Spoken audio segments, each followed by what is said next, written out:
우선 제가 꼭 강의를 꼭 시작할 때마다 두 가지 질문을 먼저 드립니다. 어떤 강의를 가든지 꼭 두 가지 질문을 드리는 게 편안하게 들어주시면 돼요. 첫 번째 강의에 있어서 질문을 뭘 드리냐면 앞에 있는 강사가 한 나이가 몇 살 정도 돼 보이냐 이걸 꼭 여쭤봅니다. 뭐 특별한 의미는 없으니까 부담 없이 답변해 주시면 되는데요.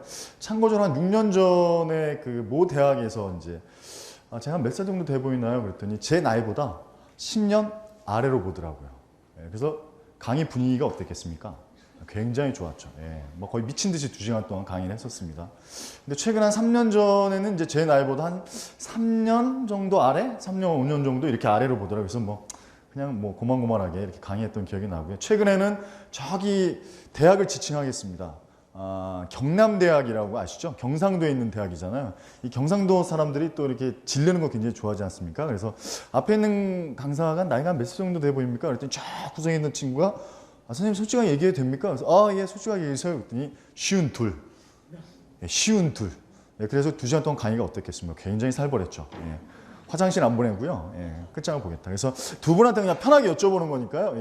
뭐 너무 이렇게 심각하게 묻지 마시고 남자분 한 분, 여자분 한 분 이렇게 딱 여쭤보도록 하겠습니다. 두 분 혹시 그 부부는 아니시죠? 관계가 실례하지만 어떻게 되세요? 몰라요. 전혀 모르시는 분이세요? 그러시구나. 두 분 다 결혼을 하셨고요. 그러시구나. 유부남과 유부녀의 만남은 좀 그렇고, 알겠습니다. 자, 오른쪽에 계신 남자분 앞에 있는 강사는 몇 살 정도 돼 보입니까? 편하게. 45. 제 눈을 똑바로 보게 얘기해 주세요. 45이죠. 상당히 이제 1시간 반 동안 분위기가 굉장히 좋아야 되지 않겠습니까? 그죠? 사람은 칭찬에 이렇게 익숙해야 됩니다. 칭찬. 40이요? 눈은 피하시면서 40. 감사합니다. 우리 옆에 계신 37. 내리신 게 확 내리지 뭘 31. 몇 살 정도 돼 보시나요? 아니 말씀하시려고. 30이요? 가증스럽다 진짜. 30은 좀 가증스럽고요. 제가 올해 41입니다. 어떻게 많이 들어보니까 더 여기 뒤에 계신 선생님은 믿지 못하겠다는 표정인데 생각보다 많으신 거예요? 적으신 거예요? 생각보다 적게. 제가 한 40 중반 정도로 돼 보이죠? 대부분 분위기 좀 안 좋아지네요. 아까 제가 말씀드렸다시피 제가 올해 41고요. 그럼 두 번째 질문입니다. 지나가다 강사를 딱 만나면 어떤 느낌일 것 같다. 저 사람 뭐 할 사람 같다. 이 질문 꼭 여쭤봅니다. 3년 전에는 어떤 답변이 나왔냐면요. 전 희한한 답변이 나왔습니다. 미용실에서 근무할 것 같다. 그래서 왜 미용실이냐 그랬더니 블루클럽 점장 같대요. 저는 블루클럽 점장 같다는 얘기 처음 들어봤습니다. 참고로 그분들이 이제 텔레마케터 조직이었는데 분위기 별로 그닥 안 좋았습니다. 그리고 최근에는 뭐 터키 사람 같다, 무슬림 같다, 뭐 이런 얘기 많이 나왔고요. 저희 강원도에서는 이제 목사님 같다 얘기까지 나왔습니다. 목사님. 두 분한테만 여쭤보도록 할게요. 그냥 오프닝이니까 뒤에 선생님 왼쪽 분하고 오른쪽 전혀 모르시는 분들이죠. 너무 좋아하시네요. 이렇게. 앞에 있는 강사 뭐 지나가다가 뭐 할 생각 하세요? 딱 지나가다 만나면 이거 전혀 모른다 생각하시고. 네? 대기업 강부요? 왜요? 대충 퉁치고 지나가려고 하는 거 귀찮은 거니까. 대기업 강. 우리 선생님은 앞에 지나가다 딱 만나면 뭐 할 생각 같습니까? 패션 업계요? 제가 좀 패셔너블. 처음 들어봅니다. 제가 이 질문을 왜 드린 것 같습니까? 이 질문. 공통적으로 느끼셨는지 모르겠지만 관점과 시각이 완전히 다 다릅니다. 저는 그게 소통이라고 생각이 들거든요. 액면 그대로 사람을 딱 처음 만났을 때 그 부분들에서 교감을 하는 데 있어서 시간도 필요하고요. 교감이라는 부분들은 저희가 생각한 거에 말에 대해서 집중을 하는데 생각보다 말보다는 여러분들이 지금 저랑 소통하시는데 가장 많이 소통하는 부분이 뭔지 아십니까? 눈입니다. 눈입니다. 생각보다. 막 눈을 껌뻑거리면서 보게 되고요. 어떤 분이 입으로 소통하십니다. 41구나. 그리고 어떤 분은 이제 얼굴, 몸, 뭐 이렇게 얼굴 끄덕거리시는 거죠. 저는 어떻게 보면 이 소통에 대한 세이즈를 말씀을 드릴 때 우리가 뭐 인격적으로 할 때 뭐 전인격적이다 뭐 이런 얘기를 하잖아요. 사실 온몸으로 소통하나가 제 궁극적인 하나의 키워드고요. 두 번째, 소통 세이즈에서 보신 액면 그대로 세이즈라는 부분들이 소통을 통해서 세이즈가 일어나는 우선순위가 소통이어야 된다는 거죠. 그러니까 결과물 자체로 소통 이후에 일어나는 부분들은 세이즈여야 되는데 대부분의 사람들은 어떤가요? 뭔가를 팔려고 하죠. 뭔가를 세이즈를 하려고 합니다. 뭐죠? 제품이라든가 어떤 상품에 대한 부분을 전달자를 세이즈로 인식을 하는데 좀 약간 다른 개념의 접근이 필요하지 않을까. 그건 뭐냐면 소통에 집중이라는 건 뭐냐면 사람과 사람의 신뢰에 대한 부분이 확보가 되지 않으면 전 세일즈가 일어나지 않는다라는 이런 전제 조건입니다. 그래서 좀 편안하게 1시간 반 정도 들어주시면 좋겠고요. 제가 중간중간 저희 어떤 스토리들을 말씀을 드리겠습니다만 뭐 의문사항이나 주문사항 있으면 언제든지 말씀하시면 좋겠습니다. 일단 날씨가 좀 더우니까 제가 좀 벗고 해도 괜찮으시겠죠? 예, 감사합니다. 먼저 혹시 소통 세일즈 책을 혹시 읽어보신 분 계십니까? 굉장히 잔인한 분들이 오셨군요. 굉장히 냉정한 분들이에요. 적당히 손 들어주시잖아요. 감사합니다. 예. 오늘 필사적으로 어떻게 잘해서 꼭 사보게끔 제가 해야 되겠는데. 자, 먼저 제 소개 간단히 드리면, 우리 대표님 소개와 말씀 전해주셨는데, 에나꼬레 소통 아카데미는, 에나꼬레는 이제 히브리어에 나오는 뜻인데요. 부르짖는 자의 셈이라는 뜻의 성경에 나오는 그 셈의 이름입니다. 그리고 이제 소통 아카데미는 소통의 키워드를 제가 중심으로 갖겠다. 뭐 이런 부분이고, 이제 표준협회, HRD 이런 부분에서 이제 전문 강사를 하고 있고요. 저희는 한국 로슈라는 제약회사에서 첫 직장 생활을 시작했고, 프루덴셜 그리고 미래에셋 생명 지점장을 마감하면서 전업 강사로 이렇게 전업을 했습니다. 한 1년 반 전에 이제 촬영을 했던 이제 강의 CD인데요. 시중에 4,000원에 팔리고 있는데, 제가 반드시 참고적으로 말씀드리지만 절대 권하고 싶지 않은 CD입니다. 뭐 혹시라도 제 강의가 너무 마음에 들어서 외부에 가서 사봐야지 절대 그러시면 후회하실 거예요. 절대 사보시면 안 됩니다. 그리고 오른쪽에 있는 소통 세일즈는 차보셔도 괜찮습니다. 이 책은 제가 8개월 동안 정말 심혈 기울여서 썼기 때문에 나름대로 동기부여에 대한 부분도 있고요. 나름대로 스킬적인 부분도 있겠지만 소통에 대한 키워드로 한번 자신 있게 썼던 부분이니까 읽어보시면 좋을 것 같습니다. 저는 세일즈라는 부분들과 더불어서 일반적인 만남하고 좀 구분을 해야 되는데 이 그림을 보시면 아시겠지만 일반적인 만남은 그냥 대등한 입장에서 만난다고 볼 수 있죠. 그런데 세일즈는 좀 다릅니다. 뭐죠? 상대방이 하나의 문이고요. 저희가 열쇠를 가지고 있는 것이죠. 뭐냐면 세일즈맨이 그 키를 열지를 못하면 절대 저 문은 열리지 않는다라는 겁니다. 대부분의 경우가 마찬가지겠죠. 그래서 저는 소통을 이 장면 하나로 이제 말씀을 드리는데 먼저 잠깐 감상해 주세요. 너무 심각해 보일 영상이 아닌데 굉장히 아름다운 사진이죠. 그죠? 한 아이가 우리 어릴 때 자주 보던 모습이죠. 한 아이가 이제 볼일을 보고 있는데 우리 아리따운 여자애가 이제 쳐다보고 있습니다. 그리고 이 친구는 왼쪽에서 이제 모르겠어요. 이 도대체 속마음이 어떨지 모르겠는데 본인도 오줌이 많이 나올지 안 마려울지는 잘 모르겠지만 이 친구는 과감히 버려서 자기 볼일을 보고 있고요. 이 친구는 뻘쭘한 상태에서 그냥 계속 서 있습니다. 저는 근데 비단 우리 사랑하는 모습 자체가 이 둘 중에 하나라는 거죠. 어떤 친구는 과감하게 주변의 평판과 인정과 시선에 전혀 의식하지 않고 과감히 벗는 친구가 있고 어떤 친구는 눈치를 보면서 못하는 친구가 있죠. 그래서 저는 소통은 한마디로 표현하면 벗는다. 벗는 것이다. 이렇게 표현하고 싶습니다. 이거를 어떤 분들은 좀 에로티시적으로 이렇게 반응하는 분들이 계시는데 이건 절대 그런 에로티시즘적인 어떤 영상으로 보여드리는 게 아니고요. 다시 한번 말씀드리자면 벗는 것이다 이렇게 말씀드릴 수 있습니다. 이 궁극적인 부분도 들어가기 전에 잠깐 전 세일즈의 역사를 말씀드리려고 하는데 우리나라 1960년대 당시에 전 세계에서 최빈국이 어디였을까요? 168개국 중에 가장 최빈국. 그때 당시에 1960년대 당시에 여러분 이 부분은 알고 계셔야 됩니다. 왜냐 적어도 우리의 선배들이 어떻게 살아왔으며 그런 부분들에서 이 대단한 역사를 가진 우리나라 역사를 다시 한번 인식할 필요가 있기 때문에 첫 번째 1960년대 최빈국이 어디였을까요? 전 세계 최빈국. 네? 대한민국이요? 대한민국은 아닙니다. 가나 아닙니다. 예? 원조. 원조는 받았죠. 근데 최빈국은 아니었고요. 인도였습니다. 인도. 그 다음이 한국이었습니다. 자, 그러면 우리나라는 팔아먹을 게 있었을까요? 전 세계적으로? 그때 당시에 북한이 몇 위였죠? 우리보다 훨씬 더 잘 살았습니다. 왜? 중공업점 요소가 있었으니까. 그럼 과연 우리나라는 뭘로 이렇게 국가적으로 부흥할 수 있었을까요? 저는 그게 세일즈라고 생각합니다. 그 세일즈인데 뭔가를 수출을 해야, 뭔가를 팔아야 이게 소위 말하면 이제 국가 부흥할 수 있는 거잖아요. 근데 팔아먹을 게 없었어요. 뭐다? 사람밖에 없었습니다. 그렇죠. 사람밖에 없었습니다. 그러면 제1대 상품이 뭐였을까요? 제1대 상품. 전 세계적으로 팔아먹었다. 네. 가발입니다. 그 전까지는 인조 가발이었어요. 그런데 우리네 누구죠? 우리네 어머님들이, 우리네 할머님들이 우리 아버님들도 계시겠죠. 머리를 잘라가지고 생머리 가발로 만들어서 전 세계에 수출합니다.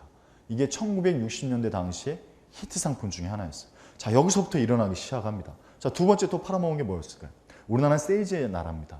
우리는 세일즈의 유전자를 타고난 후손이고요. 자, 두 번째 히트 상품 말씀드리기 전에 이 오른쪽에는 뭘 또 팔아먹었을까요? 자, 팔아먹을 게 사람밖에 없었다고 했잖아요. 뭘 또 팔아먹었을까요? 네?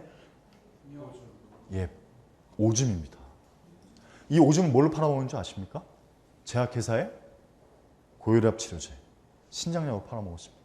자, 이 다음 주에 더 충격적인 이제 히트 상품을 말씀드릴 텐데, 야, 이거 뭐 세일즈맨들이 돌아다니면서 전 세계를 돌아다니면서 막 팔아먹으려고 막 돌아다녔어요. 뭘 팔아먹을까, 뭘 팔아먹을까 하다가, 야, 이걸 팔아먹으면 되겠다. 그래서 그 다음 주에 보여드릴 건데, 과연 어떤 히트 상품이 나왔을까요? 참고로 힌트를 드리겠습니다.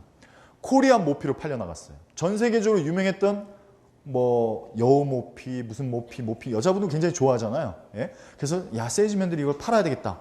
그래서 우리나라에서 코리안 모피로 팔려나갔습니다. 과연 이게 뭐였을까요? 이거 어디서 혹시 들어보셨어요? 거의 대부분 다 모르시는데 쥐입니다. 이 쥐를요, 털을 깎아가지고 코리안 모피로 팔려나갑니다. 대단한 나라 아닙니까? 제가 봤을 때 우리가 지금 현재 이 시점에서 뭐 국가 국민 소득 1인 상소득 2만 달러가 넘어간다, 뭐 여러 가지 국가 부흥을 얘기하지만 그 가장 근저에는 첫 번째 물론 독일의 광부와 간호사분들의 5천 명이 3년 동안 임금을 저당 잡힙니다. 그래서 3천만 달러로 굉장히 슬픈 역사예요.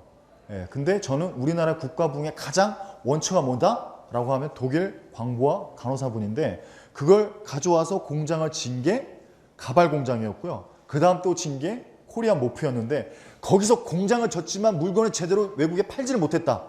그걸 세일즈하지 못했다. 그럼 우리는 여기 이 자리에 없습니다. 제가 봤을 때는 또 다른 역사가 또 전개가 됐을 거예요. 그래서 여러분들이 현장에서 지금 세일즈를 하고 계시든 안 하고 계시든 결국 우리는 다 세일즈맨이라는 거죠. 그런 세일즈의 유전자를 가지고 태어났습니다. 자, 그래서 저는 궁극적으로 세일즈에 대한 기본 이해를 먼저 좀 하자 이렇게 좀 말씀을 드릴 때 두 가지의 바퀴로 좀 표현을 드립니다. 두 가지 바퀴. 자, 여러분 자전거는 앞바퀴 뒷바퀴의 역할이 완전 다르죠. 앞바퀴는 어떤 역할을 하죠? 자전거로 따지면 방향이죠. 예. 뒷바퀴는 어떤 역할을 합니까? 그렇죠. 동력입니다. 추진력이죠. 저는 이 부분을 세일즈라는 소통이라는 부분들을 키워드를 나눈다라고 하면 앞바퀴가 전 소통 능력, 다른 말로 하면 전문 용어로 하면 대인관계 능력. 저는 근데 그걸 소통 능력이라고 합니다. 자, 뒷바퀴는 뭐냐면 업무 능력입니다. 자, 요 뒷바퀴와 앞바퀴는 세일즈뿐만이 아니라 우리가 인생을 살아나가면서 사회적 생활함에 있어서 반드시 가져야 될 두 바퀴입니다. 그렇죠. 아무리 내가 뛰어난 업무 지식을 가지고 있고 정보를 가지고 있더라도 제대로 많은 사람들에게 제대로 소통을 시켜내지 못하는, 즉 발표를 해내지 못하고 커뮤니케이션 해내지 못하면 그 사람은 사회적 능력이 떨어진다라고 얘기를 합니다. 이 두 바퀴는 반드시 가져가줘야 된다는 거죠. 그런 부분에서 우리는 소통은 뭐 그냥 하나의 선택 아니죠. 명확하게 필수입니다. 자, 그래서 많은 분들이 뭐 강의도 많이 들으러 다니시고 뭐 스피치 강의도 들으시고 뭐 여러 가지 하시는데 저는 이 부분들에 있어서는 분명하게 하나의 중요한 축이다. 이 부분을 먼저 정리를 하고요. 자, 구매 결정을 하는 데 있어서 이 부분들은 감성과 이성에 대한 부분들은 어떤 이야기냐면 소비자보호연구원에서 1000명의 고객한테 물어봤습니다. 그냥 무작위로 물어봤습니다. 당신은 만약에 옥수수 수염차를 샀으면, 만약에 어떤 음료수를 샀으면 이런 부분들에 대해서 감성적 이유 때문에 샀느냐, 이성적인 이유 때문에 샀느냐. 여러분, 감성적인 이유는 뭘까요? 감성적 이유는 뭔가 그 제품에 대한 신뢰도도 있지만 그걸 파는 사람들, 그런 부분들에 대해서 감성적인 부분이 자극이 돼서 샀다. 이런 사람들. 대표적인 프로덕트가 뭐죠? 보험이죠, 보험. 보험은 눈에 보이지가 않잖아요. 그렇죠? 예, 그래서 감성적인 상품이 대표적인 게 보험이고, 이성적 상품의 대표적인 게 뭐죠? 여자분들 자주 사용하는 냉장고, 뭐 세탁기 이런 부분이죠. 자, 1000명의 고객한테 물어봤습니다. 당신은 감성적 이유 때문에 이 물건을 샀습니까? 이성적 이유 때문에 샀습니다. 예. 그랬을 때 감성적인 이유가 몇 프로였을까요? 프로테이지로. 정답을 맞습니다. 80%였습니다. 자, 극명한 예를 들어볼까요? 제가 한창 때 한국로션한 제약회사에서 노조위원장으로 마감을 하고 나오고 나서 솔직히 말씀드리면 저는 갈 데가 없었습니다. 왜냐하면 그때 당시에 인사과에서 제 이름을 모르면 간첩이었죠. 블랙리스트 영순위. 영순위 정도가 아니라 절 뽑으면 잘려야 되는 그런 아주 극단적인 상황이었습니다. 그런데 중요한 거는 제가 생명보험 비즈니스를 시작을 했을 때 많은 사람들한테 제가 물어봤습니다. 한 달 후 혹은 일주일 후에 제가 만약에 앞에 계신 분이 저희 고객분이시잖아요. 예, 결정을 했습니다. 계약을 하셨어요. 그러고 나서 제가 일주일 후에 다시 찾아갑니다. 그동안 잘 계셨어요? 별일 없으셨죠? 예. 혹시 저한테 그때 가입하셨던 보장 내용을 기억하고 계십니까? 라고 했을 때 답변이 어떻게 왔을까요? 99.9% 거의 기억을 못합니다. 뭘 기억할까요? 뭐만 기억할까요? 유일하게. 돈은 정확하게 기억합니다. 몇 10원짜리 단위까지는 정확하게 기억합니다. 16만 9,080원은 낸다는 건 아는데 자기의 보장 내용은 전혀 모릅니다. 자기가 계약한 내용을 몰라요. 그래서 제가 역으로 다시 질문을 드렸습니다. 어떻게 과장님, 아니 어떻게 자기가 가입한 거를 모르세요? 10년, 20년 동안 내야 되는데. 자, 그분들의 답변에 공통적인 답이 뭐였을 것 같습니까? 공통적인 답. 뭐 정경훈 씨가 알아서 잘 해줬겠지 뭐.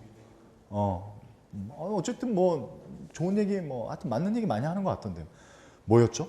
아주 극명하게 뭐 좋은 거 해줬겠지. 신뢰가 가니까. 이게 전체적인 답이었다는 거죠. 그러니까 궁극적으로 뭐죠? 특별하게 상품에 대한 집중보다는 사람에 대한 집중을 하더라는 거죠. 결국 상대방도 나도. 그래서 이 부분은 결국 감성이다라는 거죠. 그래서 앞으로 21세기는 판넬이 없군요. 3F 시대라고 하지 않습니까? 3F. 21세기는 3F 시대라고 하지 않습니까? 첫 번째 F는 뭘까요? female. femal이 뭐죠? 여자, 여성. 이제 여성 상위 시대가 아니라 여자의 시대입니다. 이제. 아니 궁극적으로 우리 유부남 우리 선생님들한테 여쭤볼까요? 선생님 그 가정의 모든 경제 권한은 선생님이 가지고 계십니까? 사모님이 가지고 계십니까? 솔직하게. 젊었을 때는 내가 가지고 있었고 나이 먹으면서는 집에서. 그러시죠. 연세가 들면 들수록 권한이 계속 넘어가시죠. 굉장히 우울한 얘기죠. 사실 슬픈 얘기입니다. 그렇죠? 그런데 이게 어쩔 수 없습니다. 저도 마찬가지입니다. 나이가 들면 들수록 아이들이 커가면 커갈수록 경제권이 계속 넘어가고 있다는 거죠. 아니 궁극적으로 결정권이 다 대부분 넘어가고 있다는 거죠. 근데 그게 시대의 조류입니다. 예. 그리고 두 번째 3F의 두 번째는 뭘까요? 필링입니다. 필링이 뭘까요? 감성입니다. 이제 감성이라는 거죠. 페이스북, 트위터 엄청나게 많이 하시죠? 근데 죄송한 얘기지만 반대 역작용도 있습니다. 뭐죠? 진정성. 진정성에 대해서는 아직 검증이 안 끝났습니다. 그렇죠. 대부분 다 마케팅으로만 쓰이죠. 사실 이 부분들에 대해서는 약간 좀 다른 맥락, 디지털 소통이기 때문에 제가 말씀드리기 좀 굉장히 조심스러운 부분은 있습니다만 그래서 감성에 대한 부분을 어떻게 어필할 것이냐 이 부분들이 기업이나 개인이나 마찬가지로 중요한 키워드라는 거죠. 세 번째 F는 뭘까요? 픽션입니다. 픽션은 뭐죠? 상상, 창조. 이 시대가 온다는 거죠. 그러면 모든 기업, 모든 비즈니스, 모든 세이지에 대한 키워드는 이 세 가지로 집중해야 되는데 그게 female, 픽션, 필링이라는 겁니다. 그 부분들에 있어서 감성은 이제는 선택이 아니라 필수라는 거고요. 궁극적으로 소통 세이지를 위한 기본 과정을 한번 말씀을 드리도록 할게요. 이 부분들은 뭐 상식적인 부분이니까 편하게 말씀을 드려주시면 좋을 것 같은데 첫째, 에티켓과 매너의 차이를 아시는 분. 질문 드리겠습니다. 에티켓과 매너의 차이를 아시는 분. 사실 굉장히 혼용돼서 많이 쓰이죠. 그렇죠? 그게 그 말인 것 같고 그게 그 말인 것 같고 아닙니다. 명확하게 틀립니다. 에티켓은요. 머스트입니다. 반드시 하셔야 되는 거. 실제로 관혼상제죠. 우리네 뭐 어떤 인간 사회에 대해서 반드시 지켜야 될 질서, 규율 이런 부분을 에티켓이라고 하죠. 매너는 뭘까요? 매너는 기대치라고 할 수 있죠.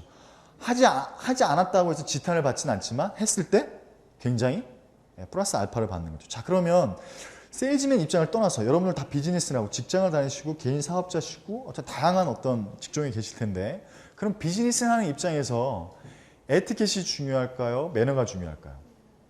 매너가 중요합니다. 자, 이유를 말씀드릴게요. 자, 에티켓은 누구나 다 지킵니다. 근데 저는 세일즈에 대해서 남보다 조금 더 잘했던 이유가 뭘까 생각하면 저는 매너에 대해서 끊임없이 연구를 했습니다. 그게 뭐냐면 굉장히 즉흥적이긴 하지만 인간에 대한 관심과 배려와 애정과 인내라는 거죠. 자, 첫 번째 얘기가 뭐냐면 제가 슈퍼마켓에서 사장님하고 계약을 할 기회가 있었습니다. 소위 말하는 계약 클로징을 해야 될 단계죠. 자, 에티켓은 뭘까요? 사장님이 슈퍼마켓, 동네 슈퍼마켓 한번 상상을 해보세요. 어떻습니까? 대부분 다? 정신 없잖아요. 동네 그 어린애부터 시작해서 그 나이 많으신 분까지 끊임없이 오는 게 동네 슈퍼마켓입니다. 그러시죠? 예. 근데 제가 저녁 한 6시쯤에 슈퍼마켓에 딱 갔어요. 애들이 끊임없이 옵니다. 그리고 뭐 아주머니를 끊임없이 오고. 자, 여러분이 만약 비즈니스맨인데 중요한 계약을 하셔야 됩니다. 계약을 하려면 어떻게 되죠? 계약서에 대한 내용을 말씀을 드리고 사인을 받는 과정을 가지셔야 되잖아요. 그렇죠? 그랬을 때 여러분들 같으면 어떻게 하시겠습니까? 에티켓은 기본적으로 일에 방해가 되면 안 되잖아요. 가만히 있어야죠. 기다려야죠. 그게 에티켓입니다. 자, 그럼 매너는 뭘까요? 자, 여러분들 공을 드리겠습니다. 매너는 어떻게 할까요? 도와드려. 예, 도와주는데 어떻게 도와줄까요? 물건 찾는 거 있으면 알려주고. 예, 좋은 의견을 말씀하십니다. 저는 그때 했던 행동이 뭐냐면 봉지를 같이 들고 있었습니다. 계속. 그러니까 저는 계속 봉지만 들고 있는 거죠. 예, 근데 그걸 3시간 동안 했습니다. 3시간 동안 했는데 봉지만 들고 있을까요? 아니죠. 끊임없이 저는 얘기를 나누죠. 예. 사실상 계약서라는 공식적인 업무적인 프로세스는 없었지만 매너라는 부분을 발휘를 하면서 그분과 계속 소통을 했던 겁니다. 실제로 우리가 궁극적으로 세상을 살아나가면서 아주 작은 배려와 작은 어떤 그런 그 사람에 대한 애정들을 보여줬을 때 사람의 소통이 확 올라가는 경우가 많이 있습니다. 또 대표적인 예가 이런 거겠죠. 여기 이제 20대 후반, 30대 초반에 아주 신입사원분들도 많으실 거예요. 자, 리더라고 하는 과장님들이 보통 회식이 끝나고 나면 그 전날 회식이 끝나고 나면 다음날 딱 출근했을 때 신입사원들이 제일 힘들죠. 왜? 다 챙기고 다 뭐 택시 태워 보내드리고 막 이랬다고 치고 딱 출근을 했을 때 신입사원들이 졸고 있습니다. 그렇죠? 제가 졸았었어요, 사실은. 28살 때 엄청 피곤해갖고 졸고 있습니다. 왜? 뭐 아시잖아요. 뭐 딸랑딸랑도 해야 되고 탬버린도 쳐야 되고 얼마나 힘듭니까, 신입사원. 엄청 힘들어요. 그렇죠? 안주 날라야죠. 뭐 분위기 맞춰줘요. 자, 그랬을 때 출근을 딱 하고 나서 저는 사실상 너무너무 피곤하니까 잠깐 졸았습니다. 자, 그럴 때 여러분이 리더고 과장님이시라면 어떻게 소통하시겠습니까? 대부분 다. 제가 실제로 겪었던 겁니다. 뭐 이렇게 뒤통수 때리지 않을까요? 정신 안 차릴래? 똑바로 안 해? 장난이냐? 회사가 장난이냐? 뭐 이렇게 하는 경우가 많지 않나요? 솔직하게. 그렇죠. 근데 제가 잊지 못하는 소통을 했던 게 뭐냐면 저희 과장님께서 물론 오랜 시간은 아니고요. 한 30초간 제가 이렇게 계속 졸고 있으니까 제 뒤에 오더니 어깨를 주무르기 시작하는데 감탄사가 나오시죠. 이게 감동이요. 제가 처음엔 정신 바짝 들었죠. 좀 놀랍지 않습니까? 신입사원이니까. 근데 여 밑에서부터 올라오는 게 있었습니다. 호르몬이 뭐가 올라왔을까요? 미친 듯이 올라오는. 내가 이 사람에서 목숨을 바쳐야 되겠다라는 막. 실제로요. 저는 그 하나 가지고 그 과장님한테 정말 충성을 다했습니다. 사실 많은 것들에 대해서 우리가 남녀간의 사이에서도 마찬가지인데 남녀간에서도 착각하는 게 뭘까요? 여자분들이 원하는 게 뭘까요? 남자들한테 원하는 거 조그만 겁니다. 조그만 거 뭐죠? 조그만 다이아몬드 하나, 뭐 한 2kg짜리 하나, 뭐. 네. 실제로 따뜻한 말 한마디, 혹은 뭐 가벼운 스킨십일지라도 따뜻한 허그, 뭐 이런 걸 좀 원하지 않으신가요? 그렇죠. 근데 남자분들은 의외로 그 부분들에 대해서 저도 마찬가지고요. 저는 집에서 별명이 뭐일 것 같습니까? 여러분들이 생각하시기에. 집에서 별명. 머슴이요? 죽자는 분위기죠, 이 정도면. 전 집에서 별명이 먹통입니다, 먹통. 당신이 소통을 강의를 한다는 게 참 아이러니해. 막 이럽니다. 저 굉장히 보수적이고요. 정말 표현할지 모르고요. 칭찬할지 모릅니다. 근데 세이지 때는 그렇게 칭찬을 잘하고 그렇게 미소도 잘 짓고 했던 사람이 가정에만 돌아가면 제 원초적인 모습으로 돌아가는 거예요. 근데 가와 만사순이라고 가정 내에서 그걸 못하고 있다는 거죠. 그래서 요즘은 노력은 하고 있습니다. 그래서 여기 오신 그 많은 선생님분들도 우리 이제 여자 선생님들도 계시지만 남자 선생님들도 집에 돌아가셔서 그걸 훈련을 가정에서부터 이렇게 선생님 해주시면 감사해요. 나 당신 때문에 참 행복해. 이 한 말이면 6개월 정도는 가지 않습니까? 그렇죠? 근데 그 얘기를 못해요. 경상도는 그런 얘기하면 잡혀가는 줄 알아요. 구속당하는 줄 알아요. 난 당신을 사랑해 그러면 막 사형당하는 줄 알아. 그게 경상도예요. 근데 의외로 그런 말 한마디에 사실은 애정을 담아서 말 한마디에 굉장히 소통이 진행이 되더라는 거죠. 아무튼 에티켓 매너를 얘기하다가 갑자기 들어왔고요. 이거 간단하게 말씀드릴게요. 이 부분은 뭐 중요한 부분 아니까. 여러분 악수는 윗사람이 먼저 아랫사람을 청해야 될까요? 아랫사람이 윗사람을 청해야 될까요? 윗사람입니다. 명함은요? 네, 명함은 아랫사람입니다. 근데 이 부분 가끔 헷갈리는 분이 계셔가지고 말씀드리는데 악수는 윗사람이 청하는 거고요. 명함은 아랫사람이 윗사람한테 드리는 겁니다. 자, 그런데 자 여기서 한 가지 질문을 드리겠습니다. 가끔 비즈니스 목적으로 딱 만나셨을 때 대부분의 경우는 명함은 바로바로 교환을 하시는데 오른손을 드리고 왼손을 받으시는데 가끔 그냥 직접적으로 말씀드릴게요. 무슨 한자, 천자문을 그렇게 한이 맺히셨는지 모르겠지만 주식회사부터 모든 걸 다 한자로 도배하신 분이 계세요. 그걸 일명 우리는 전문용어로 또라이라고 하죠. 또라이. 예, 완전 도배를 한 사람들이 있습니다. 자, 그럴 때 여러분들 비즈니스 목적으로 만났을 때 그 부분들을 물어보는 게 맞을까요? 물어보지 않는 게 맞을까요? 자, 다시 한번 여쭙겠습니다. 명함 그럼 명함을 딱 받으셨습니다. 근데 중요한 VIP 고객이십니다. 그랬을 때 이 명함에 대해서 성함이 한자가 좀 어렵네요. 이렇게 물어보는 게 맞을까요? 아니면 소위 말해서 그냥 넘어가는 게 맞을까요? 예, 사실 굉장히 고민되는 부분입니다. 그런데 직접적으로 물어보는 게 맞습니다. 왜냐하면 그런 분들은 더더군다나 이런 경우도 있습니다. 제 이름 어려울 텐데 한자가. 그 이름 아시겠어요? 이런 분도 가끔 계십니다. 제가 딱 2명 있었습니다. 2명.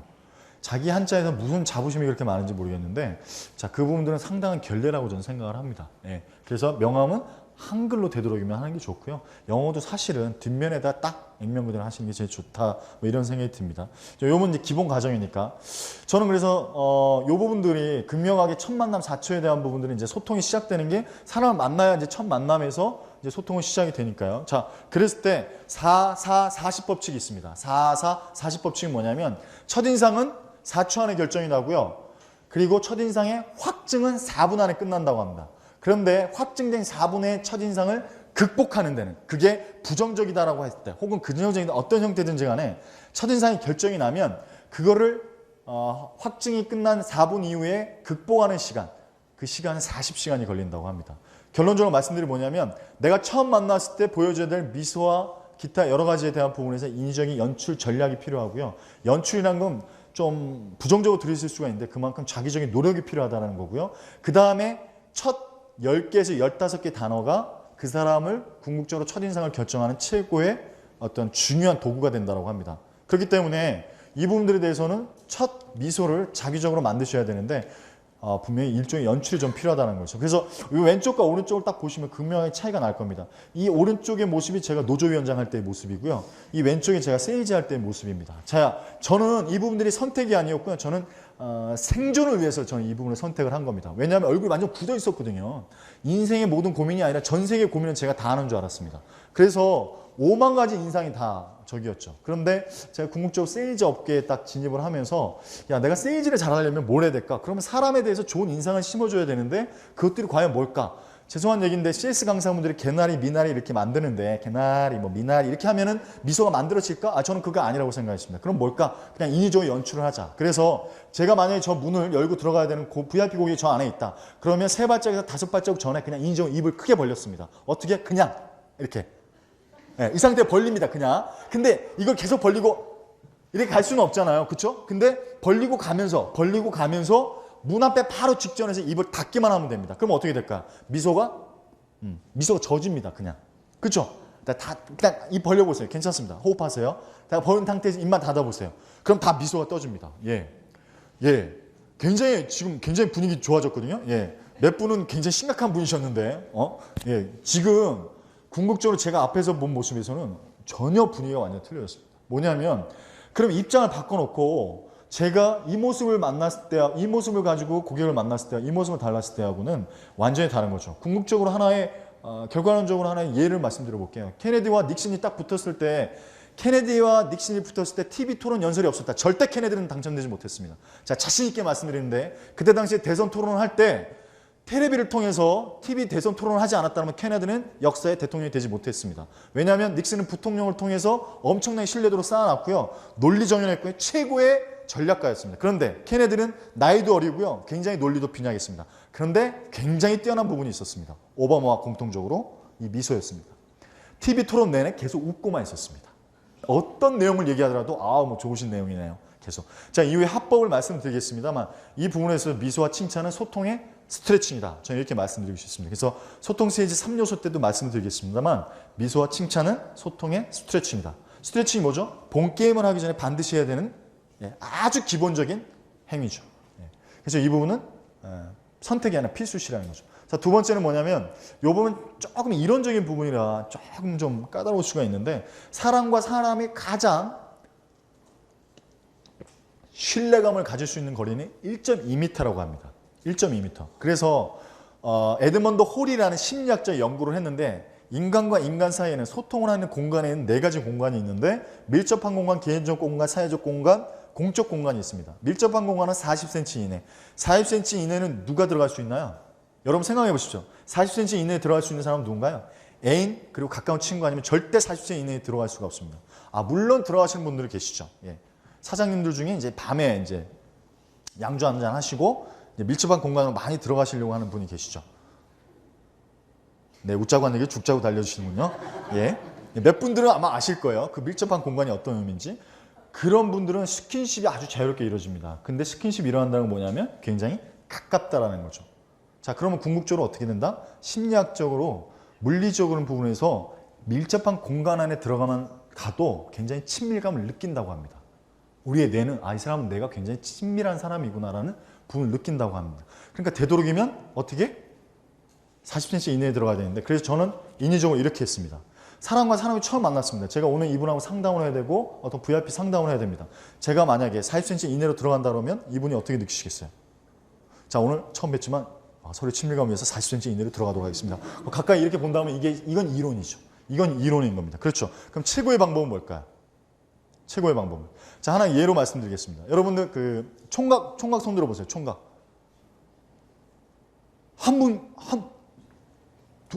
세 분, 네 분 계속 드시네요? 네, 네 분. 네. 또 없으세요?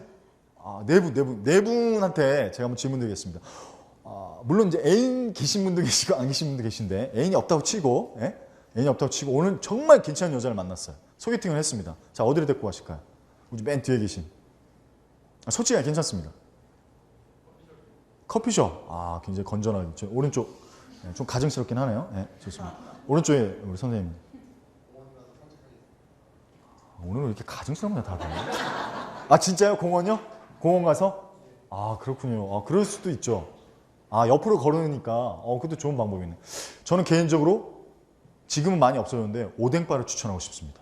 뚝단지 같죠? 왜 오뎅바를 추천할까요? 장소가 중요한 건 아니고요. 오뎅바는 옆에 앉을 수가 있습니다. 옆에 앉을 수가. 그러니까 궁극적으로 이 부분들은 내가 세일즈를 하신다. 만약에 비즈니스를 하신다. 정말 중요한 VIP를 고객을 만난다고 했을 때 사람을 처음 만나면 옆자리로 갈 수가 없고요. 앞자리밖에 앉을 수가 없습니다. 그런데 정말 중요한 브로셔나 중요한 자료, 중요한 통계치를 얘기할 때는 제가 이렇게 반대로 이렇게 서 계시니까 반대로 앉아 있으니까 설명드리기가 좀 어려워서 제가 옆자리 들어가서 설명드려도 될까요? 라고 하면 거의 70에서 80%는 그렇게 하세요. 이렇게 합니다. 한 10분에서 15분 상담이 끝나고 나면. 그런데 20%에서 30%는 아니요 그냥 거기서 얘기하세요. 이렇게 합니다. 저도 그렇게 했습니다. 저도 그랬었어요. 20% 30%는 그냥 거기서 하세요. 자, 이분들은 어떻게 느낄 수가 있을까요? 이분들은 아직 어느 정도 릴렉스가 안 됐다는 거죠. 그런 분들은 감히 들어가시면 안 됩니다. 어쨌든 이 공간에 대한 부분은 사실 저한테는 굉장히 중요한 요소였고요. 개인적 공간이 40cm에서 1.2m, 사회적 공간이 1.2m에서 3.6m, 공적 공간이 3.6m 이상인데 이건 뭐 중요한 부분은 아닌데 40cm에서 1.2m 이 사이로 계속 들어가는 공간의 확보가 사실 물리적인 소통에 대한 부분에서 굉장히 도움을 주는구나. 이 부분을 알고 계셔야 된다는 거죠. 우리가 대부분 착각하는 게 뭐냐면 내용만, 말만, 스피치만 이것만 잘하면 될 거라고 생각하는데 천만의 만만의 말씀이라는 거죠. 지금 여러분들 계속 하시는 게 뭐냐면 눈으로, 목으로, 몸으로, 얼굴로 지금 소통을 계속 하고 계시다는 거죠. 제가 이후에 손에 대한 부분도 말씀드리겠습니다만 저희는 온몸으로 소통을 해야 된다는 거죠. 아까 궁극적으로 제가 말씀드렸죠. 여러분이 정말 리더고 정말 비즈니스 내가 어떤 부분이라고 한다면 아침에 출근했을 때 전날 회식이 진짜 엄청나게 신입사원한테 힘들었다고 생각이 드시면 아침에 주물러만 주십시오. 20초씩만 주물러 주십시오. 어떨 것 같으세요? 분위기가. 제가 봤을 때는 수천 가지의 수백 번의 칭찬보다 수백 번의 이 두드림보다 최고의 효과가 있습니다. 물론 거기에 애정을 담으셔야 되겠죠. 정말 관심과 애정을 담으셔야 되겠죠. 저는 아주 극명하게 제가 경험했던 부분입니다. 그래서 저도 지점장 시절에 잘했던 게 이거예요. 물론 여자분들은 별로 좋아하진 않더라고요. 근데 여자들은 좀 조심해서 해야 되고요. 근데 남자들은 의외로 굉장히 좋아합니다. 지점장 이쪽. 너무 안 좋다. 이쪽 이래요. 근데 그러면서 굉장히 좀 사사로운 부분이지만 굉장히 좀 얘기들도 많이 했던 기억이 납니다. 그래서 이런 부분들에 대해서도 우리가 좀 알고 계시죠. 상체 팔짱은 턱의 높이는 다른 의미는 아닙니다. 우리가 보통 턱을 내려놓게 되면 자신감이 없어 보이는데 자신감 없어 보이는 의미가 그거보다 더 중요한 게 뭐냐면 이 호흡기관이 이렇게 내장이 좁아든다고 합니다. 그래서 목소리가 더 작아지고요. 그래서 더 자신 없어 보인다고 합니다. 그래서 인위적으로 턱을 높이 드셔야 되는데 너무 드시면 이게 이제 건방지게 보이니까 턱을 일정 높이 정도는 드셔야 본인이 자신만만하고 당당하게 보인다고 합니다. 사실 아시겠지만 세일즈뿐만이 아니라 모든 비즈니스도 자신감과 당당함에서 나오는 거 아니겠습니까? 그렇죠? 그래서 이런 부분도 상체, 팔짱 이 부분도 그런 맥락을 좀 이해하시면 좋을 것 같고요. 자, 노홍철을 딱 떠올리시면 뭐가 생각나세요? 노홍철은 일단 좀 노랑머리도 생각이 나지만 말이 굉장히 빠릅니다. 그렇죠? 굉장히 가볍다라는 느낌을 많이 주죠. 실제로 굉장히 진중한 친구입니다. 전 노홍철을 굉장히 개인적으로 좋아합니다. 그런데 여러분이 사람을 처음 만나면 강사 입장에서는 처음 뵈는 거잖아요. 사람은 인상적인 어조가 있고 설득하는 어조가 있다고 합니다. 설득하는 어조는 말이 빨라야 될까요? 느려야 될까요? 다시 여쭙겠습니다. 내가 이 사람을 설득해야 됩니다. 뭐죠? 계약서를 받아낸다거나 중요한 결과물을 만들어야 되는 상황입니다. 그랬을 땐 말이 빨라야 될까요? 느려야 될까요? 느려야 됩니다. 말이 고음이어야 될까요? 저음이어야 될까요? 저음이어야 됩니다. 오히려 말이 없으면 없고 오히려 느리면 느리고 오히려 저음이면 저음일수록 더 신뢰감을 확실하게 가진다고 합니다. 극명한 예로 들어볼까요? 여러분 지금은 많이 없으신데 옛날에 우리 어릴 적에 뱀장사들, 약장사들 어땠죠? 약장사들의 어투가 날이면 날마다 오는 것이 아니야 뭐 이러잖아요. 근데 아주 억양 자체도 그렇고 모든 부분들에 있어서 떠 있습니다. 그렇죠? 굉장히 떠 있다는 느낌이 강하고요. 빠르게 딱 인상적인 부분만 하고 결과물을 만들어내려고 하죠. 그래서 만약에 중요한 비즈니스 미팅을 2회로 나눠서 초회 면담을 하신다고 했을 때는 말이 좀 처음에는 좀 빠르셔야 되고 고음이셔야 됩니다. 왜냐하면 인상적인 부분을 초회 면담 때는 주셔야 되니까. 두 번째는 어떻게 될까요? 어떤 결과물을 만들어야 되는 계약적인 부분이 있다고 한다면 그때는 오히려 말이 느리고 저음이셔야 됩니다. 때로는 침묵요법까지 쓰셔야 되는 거죠. 그 부분은 제가 추후에 시간이 되면 또 말씀드리도록 하고요. 자, 그래서 요 말하는 속도도 전략에 따른 속도를 좀 조절하셔야 된다는 거죠. 예쁜 세일즈와 매력 있는 세일즈는 조금 다른 부분이긴 한데요. 저는 이렇게 말씀드리고 싶습니다. 사실은 굉장히 내가 예쁘고 굉장히 뛰어난 외모를 가졌을 때 많은 사람들에게 임팩트를 줄 거라고 생각을 하는데 실제로 여자는 남자의 어떤 거에 가장 매력을 많이 느끼는지 아십니까? 여자는 남자의 목소리의 매력을 굉장히 많이 느낀답니다. 여자분들 거의 대부분 다 동의하시죠? 물론 아니신 분도 계신 것 같아요. 표정이. 그런데 남자는 어떤 거에 가장 매력을 많이 느낄까요? 남자는 얼굴입니다. 그냥 외모예요. 뭐 목소리 이런 거 필요 없습니다. 외모예요. 근데 그럼에도 불구하고 제가 이 부분에서 말씀드리려고 하는 게 뭐냐면 이 매력 있는 세일즈맨이라는 건 향기를 뿜어야 된다는 거죠. 향기라는 게 뭘까요? 내가 가진 서비스든 상품이든 제품이든 그것에 대한 확신과 소신이 있어야 된다는 거죠. 확신과 소신 없이 말만 번지르게 한다라고 한다면 그건 예쁜 세일즈맨은 될 수 있을지 모르겠지만 적어도 탑 세일즈맨은 될 수 없다고 저는 생각을 합니다. 무슨 얘기냐면 적어도 사람의 향기를 뿜어야 된다는 거죠. 우리가 뱀장사, 약장사가 아니지 않느냐 이런 얘기입니다. 그랬을 때 때로는 소통이 아니라 호통을 칠 수 있는 게 저는 매력 있는 세일즈맨이라고 생각합니다. 실제로 제가 20대 초반에 한 친구를 만났어요. 명함을 줬습니다. 여러분 명함을 주면 대부분 다 명함 지갑에 올려놓습니다. 그렇죠? 근데 이 친구가 IT 기업이었어요. 유명한 IT 기업이었습니다. 제가 만났어요. 나이 차이도 10년 이상 납니다. 나이 차이가 나는 게 중요한 건 아니지만 명함을 드리고 상담을 하려고 했는데 자, 명함을 어떻게 했을까요?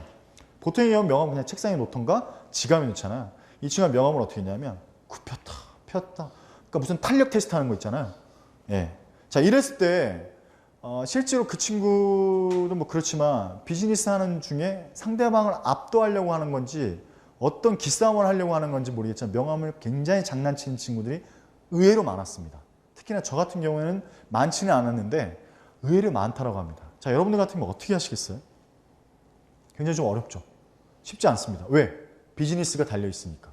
그런데 저는 그때 뭐 제가 욕을 할 수 있는 것도 아니고요. 뭐 어떤 직접적으로 밀어낼 수도 없는 거니까 제가 그때 했던 방법은 뭐냐면 한마디로 이렇게 얘기했습니다. 제가 오늘 처음 뵀는데 원래 사람 만날 때 사람 처음 만나시면 명함을 그렇게 하시나요? 이렇게 얘기를 했습니다. 무슨 얘기냐면 사실은 그 친구한테 더 직접적으로 얘기를 하고 싶지만 그랬을 경우에는 사실 그때는 소통이 안 되고 완전 불통이죠. 끝나버리는 거잖아요. 각자의 길로 가면 되는 거니까. 근데 그러기에는 제가 거기까지 찾아갔고 시간을 들여서 갔는데 그냥 나오기에는 좀 억울하다는 생각이 들어서 호통을 쳤는데 그런 식의 호통을 친 거죠. 예.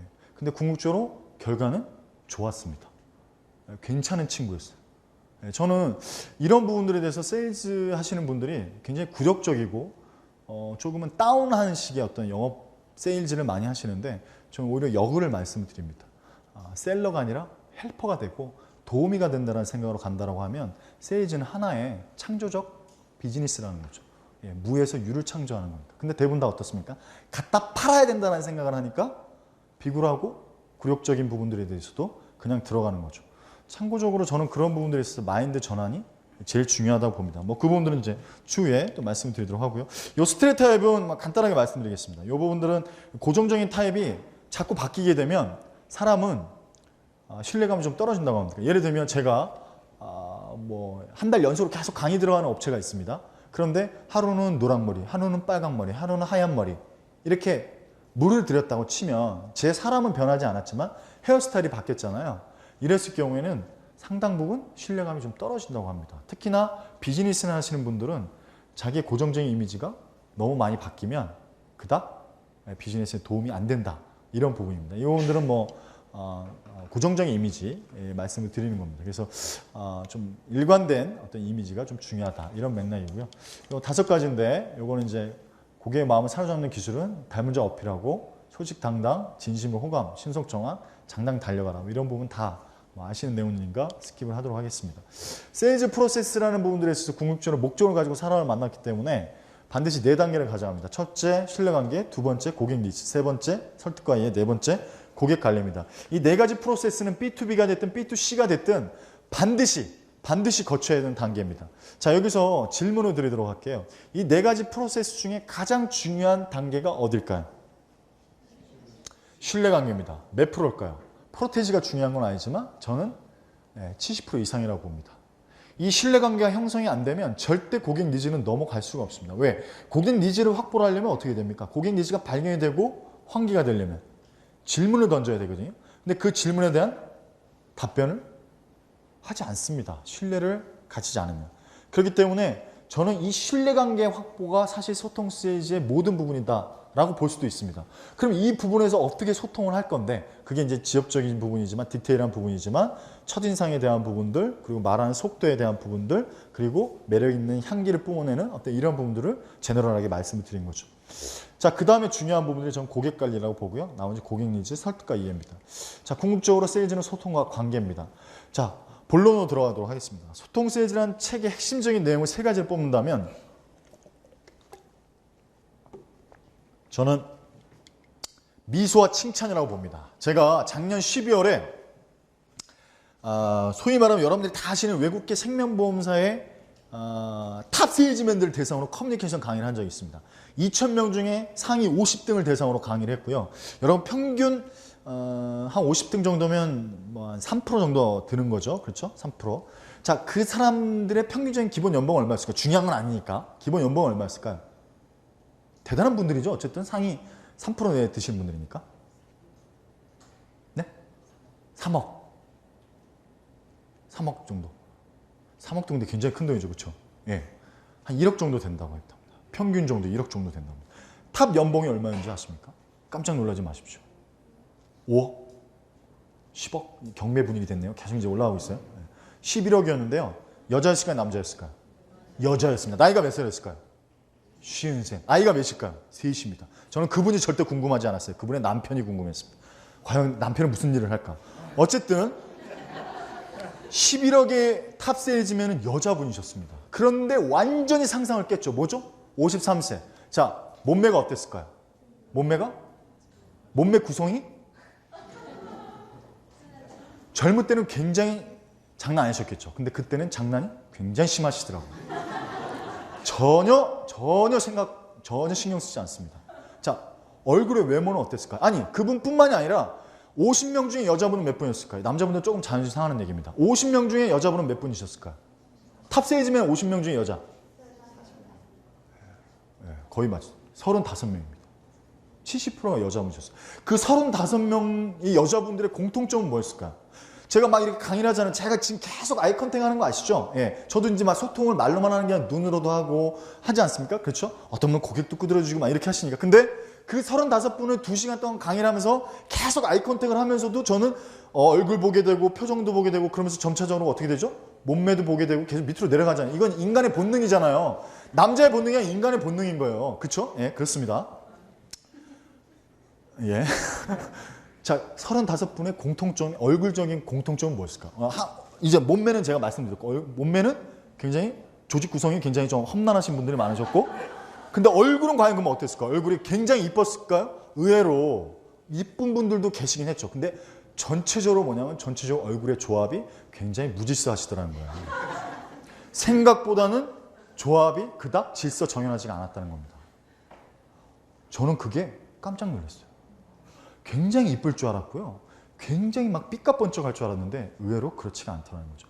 그런데 명확하게 공통점이 있었습니다. 명확하게, 아주 명확하게 제가 35명의 공통점 하나를 뽑는다면 미소였습니다. 미소가 끊임없이 이미 이렇게 뭐 이게 긋고 살아요. 이렇게 계속 재밌네. 강사님 너무 재밌다. 막 이러면서 진짜 재밌는지 안 재밌는지도 모르겠어요. 계속 웃으면서 화답을 해주시는데 제가 시간이 어떻게 갔는지를 모르겠습니다. 일본의 최고 세일즈맨 하라 이베이라는 사람은 평균 연봉이 50억에서 80억 사이였습니다. 1년 연봉이. 일본의 세일즈의 신입니다. 이분이 NHK 방송하고 인터뷰했어요. 당신의 성공의 비결은 뭡니까? 여러분 우리나라 따지면 고려대, 연대 이상이 되는 도쿄대를 나오신 분입니다. 도쿄대를 나오신 분인데 세일즈를 하셨어요. 이분의 평균 연봉이 50억, 80억 사이. 놀랍지 않으시네요. 다들 돈이 많으신 거야. 집안에 돈이 좀 있으시네요. 뭐 50억 정도 되나 보다. 우리 집에 돈이 많아요. 막 이런 분이세요. 여러분 50억이라니까요. 50억. 야, 놀랬지 않네. 대단한 분들이에요. 좋아요. 좋아요. 보자. 돈이 많아. 좋아. 근데 그분이 인터뷰를 하는데 당신의 성공의 비결은 뭡니까? NHK 방송에 딱 물었는데 한마디로 딱 정리를 합니다. 성공은 미소다. 대가들은 딱 한마디잖아. 성공은 미소다. 여러분 제가 이렇게 말씀드리면 좀 오버한지 모르겠는데 이마 있죠? 예, 이마 피질 수 있으면 피세요. 예, 저는 그런 건 돈 들여야 된다고 생각합니다. 저도 실제로 성형수술 뭐 이런 거에 대해서 굉장히 좀 부정적으로 생각을 했는데 그것만은 꼭 아니더라고요. 예, 조금의 약간의 어떤 그건 어쩔 수 없잖아요. 무질서를 내가 선택한 건 아니잖아요. 부모님이 주신 무질서를 내가 약간의 어떤 외부적인 도움을 받아서 조합을 조금 잘할 수 있고 피부적인 부분에서 좀 더 필 수 있다고 하면 저는 그 부분 괜찮은 것 같습니다. 왜? 미소를 위해서. 예, 이 부분도 전략적인 선택이죠. 근데 이 부분 미소와 칭찬은 결국 소통의 스트레칭입니다. 자, 칭찬을 말씀드린 건 뭘까요? 사람이 딱 처음 만났을 때 사람을 긴장감이 최고조가 처음 만났을 때 아닌가요? 사람을 처음 만나면 긴장이 최고조입니다. 시간이 가면 갈수록 이게 떨어지는 거죠. 근데 최고의 탑 세일즈맨들의 비법은 뭐냐면 이 긴장도를 빨리 떨어뜨리는 겁니다. 그렇죠? 그 긴장도를 빨리 떨어뜨리는 사람이 최고의 탑 세일즈맨의 기본 요건입니다. 근데 그 기결이 뭐냐면 미소와 칭찬이죠. 근데 칭찬이 뭐냐면 구체적으로 신체적으로 칭찬을 해주면서 그 사람의 호르몬을 끄집어내주는 겁니다. 인간의 호르몬을 끄집어내면서 상당 부분 긍정적인 모드의 분위기로 갈 수 있게 만들어준다는 거죠. 자, 그러면 칭찬은 두 가지가 있습니다. 행위와 과정을 칭찬해 주는 게 제일 중요합니다. 이게 사실 최고의 칭찬입니다. 그렇죠? 결과를 칭찬해 주는 게 아니라 행위와 과정을 칭찬해 줬을 때 아이든 뭐 내 아들이든 뭐 누구든 과정을 칭찬해 줄 때 최고라고 하는데 사람을 처음 만나면 무조건 칭찬해 줄 수 있습니까? 못하잖아요. 이 사람에 대해서 아는 게 없으니까. 그래서 저는 선택한 게 뭐냐면 신체적인 부분을 칭찬해 주는 겁니다. 신체적인 거. 여러분 신체적인 거는 칭찬을 해줄 수 있잖아요. 즉흥적으로 딱 만나자마자. 근데 저는 이걸 인위적으로 무조건 했습니다. 그런데 이걸 하고 나니까 분위기 자체가 이미 화기애애해진다는 거죠. 예. 자, 그랬을 때 아부란을 하는 게 아니라 명확하게 그 부분에서 구체적으로 신체적으로 칭찬해 주는데 제가 지금 할 수는 없으니까 두 분씩 짝지어서 지점장 강의 때 한번 해보라고 했습니다. 칭찬 한번 해보라고 했더니 두 분한테 딱 시켰습니다. 처음 보는 지점장 두 분한테 딱 했는데 남자분 여자분한테 칭찬했어요. 우리나라 사람들이 얼마나 칭찬을 못하는지 아십니까? 극명한 예를 들어줄게요. 지점장분한테 칭찬 한번 해보세요. 그랬더니 여자분하고 칭찬을 딱 했습니다. 칭찬 분명히 했어. 명확하게 했어. 근데 여자가 굉장히 기분 나빠요. 어떤 칭찬을 했을까요? 여러분 상상해 보십시오. 어떤 칭찬을 했길래 여자분이 완전히 얼굴이 일그러져가지고요. 예. 뭔 칭찬을 했을까요? 상상이 한번 3F 시대라고 했잖아요. 픽션. 이제 상상 한번 해보세요. 뭐라고 했을까요? 건강하십니다. 얼굴 보자. 참 건강하십니다. 그것도 기분 나쁘시겠네요. 진짜. 예. 네, 선생님 맞습니다. 예, 그럴 수 있겠네요. 또 뭐가 있을까요? 네? 생각보다 재밌네요? 아, 생각보다 젊네요. 야, 그거 완전 밟는 거네요. 야, 그것도 진짜 기분 나쁠 수 있겠네요. 예, 그렇네요. 그분은 뭐라고 하셨냐면, 아, 예, 처음 뵙겠습니다. 귀걸이가 참 이쁘시네요. 이렇게 칭찬해줬습니다. 처음 본 사람한테요. 아, 처음 뵙겠습니다. 예. 아, 귀걸이가 참 이쁘시네요. 이렇게 칭찬했습니다. 귀걸이를 칭찬해줬어요. 미친 거죠. 자살행위죠, 자살행위. 그런데 그만큼 칭찬의 연습이 안 돼 있습니다. 자, 그래서 제가 말씀드리고 싶은 건 뭐냐면 사람을 딱 처음 만나면 아까 조합이 안 된 분들, 그러니까 미인과 추녀의 차이는 뭐냐면 조합의 차이일 뿐이에요. 이게 질서가 정연하냐 이 차이일 뿐이지 따로따로 띄워놓으면 괜찮습니다. 아니, 그렇지 않나요? 그러면 그 부분을 칭찬해 주시면 되는데 그 부분들에 대해서 입 밖으로 내시는 연습을 하셔야 된다는 거죠. 만약에 내 직원이 내일 아침에 출근을 했어요. 선생님들 사업장에 혹은 사장님일 수도 있고 뭐 리더이시 대부분 리더이실 테니까 출근했어요. 그러면 머리를 뽑고 왔습니다. 예를 들어서 미용실을 갔다 왔어요. 자, 그러면 대부분 칭찬 어떻게 합니까? 어제 미용실 갔다 왔나 봐? 또 바꿨네? 이게 칭찬인 줄 알아요. 미친 거죠. 남자들 배 갈른다니까요. 대부분 다. 근데 그 부분에 있어서 좀 연습을 하셔야 되는데 제일 좋은 게 뭐냐면 이야, 전지현이가 나타났네. 어디서 이런 전지현이가 나타났어. 근데요, 하루 종일 대하는 태도가 틀립니다. 여자분. 그건 남자나 여자나 똑같습니다. 남자도 안 그럴 것 같죠? 남자는 더 단순합니다. 안성기 씨처럼 목소리가 너무 멋지세요. 이러면 미친 듯이 사주실 겁니다. 뭘 만났을 때. 칭찬은요, 고래도 춤추게 한다는 얘기가 있지 않습니까? 근데 실제로 어떻게 하죠? 고래는 칭찬하면서 사람은 칭찬 안 해요. 와이프도 칭찬 안 하고 남편도 칭찬 안 한다니까요? 아들 칭찬하십니까? 부모님 칭찬해 보신 적 있으세요? 제가 봤을 땐 소통 세일즈, 소통을 떠나서라도 인간의 기본적인 부분들에 있어서 우리가 알고 있는 정말 커뮤니케이션이라는 부분들은 이론, 엄청난 이론? 이런 것들이 아니라는 거죠. 내 입 밖에서 나와야 됩니다. 내 입 밖에서 나와야 되는데 이걸 내 입 밖에서 내주는 강한 용기가 필요하다는 거죠. 경상도에서는 지금도 나 참 이쁘게 생겼네. 이 얘기하면 잡혀가는 줄 안다니까요. 자기 얘기만 강요를 합니다. 최고의 세일즈는 뭐죠? 질문을 던집니다. 자, 이렇게 될 수 있겠죠. 오늘 처음 뵀는데 특별히 제가 세일즈라는 부분들과 부담이 되실 수도 있겠지만 저희 회사에 대한 부분의 서비스 간단히 말씀을 드리고요. 제가 몇 가지를 여쭤볼 겁니다. 그 부분들을 여쭤보는 이유는 제가 도와드릴 수 있는 부분이 있는지 없는지 확인할 거고요. 그 부분에 도와드릴 부분이 없다고 하면 저 그냥 차 한잔 먹고 일어나도록 하겠습니다. 만약에 구체적인 부분에서 도움을 받고 싶다고 하시면 다음 주에 오늘 말씀드린 정보를 가지고 제가 최적의 솔루션을 제안해 드리겠습니다. 이게 저희 스크립트였습니다. 자, 여기서 제가 세일즈, 판매, 제품 나온 적 있나요? 없습니다. 다 솔루션, 도움 이렇게 들어가는 거죠. 뭐죠? 이 사람은 제가 만났을 때 해결사가 돼주는 겁니다. 다시 한번 말씀드리지만 저도 구매를 하는 입장이 소비자 입장에서 보면 소비자는요, 절대 내가 필요하지 않는 부분을 구매하지 않습니다. 그런데 그 필요에 대한 부분들을 세일즈맨이 끌어내주냐 못 끌어내주냐 이게 차이라는 거죠. 그 기본적인 도구가 질문입니다. 물론 이런 업무적인 질문도 있지만 제 개인적인 질문을 통해서 소통이 됐다는 하나의 예를 들어드릴게요. 자, 보통의 보험 딱 떠올리시면 여러분들 이미지가 어떻습니까? 일단 좀 부정적이고요. 특히나 이렇게 사장들 같은 경우에 엄청나게 많이 찾아옵니다. 그렇죠? 저도 이제 프루덴셜이라는 회사 아까 말씀드렸지만 다닐 때 찾아갔습니다. 자, 사장들 찾아하면 사장님들의 전체적인 포즈가 어떠실까요? 어머, 보험 오셨구나. 너무 반갑다. 이렇게 하실까요? 또라이죠, 또라이. 대부분 다 어떤가요? 누워 계십니다. 예, 오세요. 예, 그 브로셔 놓고 가시고, 네, 보험 좀 잘 알아. 예? 그러니까 그냥 차 한잔 드시고 가셔. 예? 내가 필요하면 전화 드릴게. 그러시면 되겠지. 이게 전형적인 말투입니다. 예. 자, 그랬을 때 대부분의 세일즈 하시는 분들, 저도 마찬가지였고, 대부분 다 주눅이 듭니다. 그래서 브로셔만 놓고 나오죠.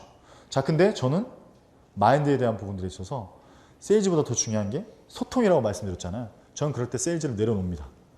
자, 세일즈를 내려놓는다는 건 뭐냐면 소통에만 집중을 하죠. 뭐죠? 인간적 소통에만 집중을 하는데 그때 가장 좋은 게 질문이었습니다. 제가 가장 사장님들한테 많이 던졌던 질문이 뭐냐면 만나시면 대부분 다 부담을 가지시니까 그래서 사장님 저 보면서 오시면 많이 부담되시죠? 실제로 많이 찾아오기도 하잖아요. 그래서 제가 최고 많이 본 명함이 28개. 사장님이 28개의 명함을 보여주셨어요, 저한테. 여러분 BYC 생명 들어보셨죠? 전 빤스 만드는 회사가 생명보험회사가 있다는 거 처음 알았습니다. 네. 근데 어찌됐든 간에 그런 부담을 느끼시는 분한테 세일즈적인 접근을 해봐야 아무 소용이 없다는 거죠. 그렇죠? 그때 세일즈를 내려놓고요. 소통만 합니다. 그래서 제가 어떤 질문을 드렸냐면 어차피 뭐 부담도 많이 되시니까 제가 젊은 놈이 하나 배운다는 생각을 한 가지만 질문 드리고 가도 되겠습니까? 그러면 뭐 하나? 그래 알았어. 뭐가 궁금한데요? 이렇게 물어봐요. 그러면 제가 딱 한 가지만 질문 드렸습니다. 어떤 질문 드렸냐면요. 사장님, 저 나중에요. 사장님처럼 크게 한번 사업 한번 해보고 싶습니다. 근데 어떤 계기로 이 사업을 시작하시게 되셨어요? 이 질문을 드렸어요. 사장님, 어떤 계기로 이 사업을 시작하시게 되셨어요? 자, 이 질문을 드렸을 때 10분이 드리면, 이 질문을 드리면 10분에 7번 이상은, 7분, 3분은 모르겠지만 적어도 7분 이상은 거품을 봅니다. 피를 토합니다. 여러분 사장들이 얼마나 외로운지 아십니까? 사장님들은 정말 외로워요. 왜냐하면 제가 사장으로 산다는 것은 책을 읽어봤는데 왜 사장들이 밤이면 밤마다 룸사롱을 가는지 알았어요. 왜 룸사롱이 그렇게 잘 될 수밖에 없는지 알았습니다. 마담들이 잘하는 게 뭔지 아십니까? 마담들이 잘하는 거. 비싼 양주 팔아먹어서 잘하는 게 뭐죠? 요겁니다. 사장님 요즘 너무 힘들었구나. 얼굴 너무 안 좋다. 뭐 힘든 일 있었어? 이 얘기입니다. 그러고 나서 김양아 200만 원짜리 양주 하나 가져와봐. 손 따라줍니다. 얘기해봐. 많이 힘들었구나. 야 안주 30만 원짜리 일단 가져와봐. 네. 너무너무 외롭습니다. 너무너무 외롭다라는 거죠. 그런 질문을 던져본 사람도 없고 그런 얘기를 들어본 적이 없는 거죠. 여러분 제가 가장 친하게 지내는 치과 선생님이 계십니다. 제가 무담보로 5천만 원을 빌렸어요. 차용증 아무것도 안 썼습니다. 제가 4년 전에, 4년 전이 아니죠. 한 6년 됐죠. 6년 전에 그 선생님한테 점심시간에 설렁탕을 먹다가 우연찮게 지나가는 말로 근데 선생님 가끔 이렇게 또 치과 하시다 보면 외롭지 않으세요? 혼자 이렇게 하시다 보면? 외롭지 않으세요라는 얘기를 물었을 때 물론 100이면 100 다 반응이 똑같진 않습니다만 그분이 3개월 전에 이빨을 뽑다가 사랑니가 잘못 뽑아서 검찰청까지 갔던 얘기를 3개월이 지난 다음에 선생님 많이 외롭지 않으세요? 가끔? 이 얘기를 질문을 던졌기 때문에 저한테 하시더라는 거죠. 내가 사실은 3달 전에 죽는 줄 알았어. 와이프도 모른대요. 사모님도 모른답니다. 여러분 생각보다 사장들, 원장들 이런 사람들 되게 외롭습니다. 실제로. 그렇다고 여러분들이 직원인데 가서 사장님 오늘 많이 외롭죠? 힘들었죠? 이건 말이 안 되죠. 이건 말이 안 되는데 가끔 두 분이 계실 때 정말 두 분이 계실 때 리더라든가 반대로 한번 물어봐 주세요. 부하 직원한테 이게 뭡니까? 이 질문이 뭐죠? 감성적 질문이죠. 이게 감성적 질문이잖아요. 근데 개인적 질문과 업무적 질문에 있어서 우린 업무적 질문만 던지지 않냐라는 거죠. 그 개인적 질문을 던졌을 때 업무적 질문이 좀 더 유연하게 갈 수 있다. 이런 부분입니다. 사실 저는 세일즈는 질문입니다. 이 세일즈를 어떻게 만들어내느냐. 내가 어떻게 핵심을 관통하고 저 사람과 교감할 수 있는 질문을 던지느냐. 그게 핵심이라는 거죠. 저는 그게 두 개가 다였습니다. 사장님 어떤 계기로 이 사업을 시작하시게 됐습니까? 혹은 과장님한테 혹은 차장님한테 10년 후에 어떤 아빠로 기억되고 싶으십니까? 뚱딴지같이 만나자마자는 아니겠죠. 5분 10분 지나서 제가 오늘 한 가지만 질문 드리고 갈게요. 오늘 처음 뵙는데 같은 가장의 입장에서 10년 후에 어떤 아빠로 기억되고 싶으십니까? 그럼요 5초에서 10초 동안 아무 얘기가 없습니다. 여러분 차장 과장들 얼마나 두려운지 아십니까? 잘릴까 봐. 근데 그 질문을 던지는 사람이 없어요. 누가 던지죠? 그분들은 이제 룸사롱 가기에는 좀 부담스러운 게 이제 바를 가죠. 바를 가서 뭐 이렇게 하시는 분들 많으시죠. 요즘 바문화 많이 생겼잖아요. 이 질문과 경청입니다.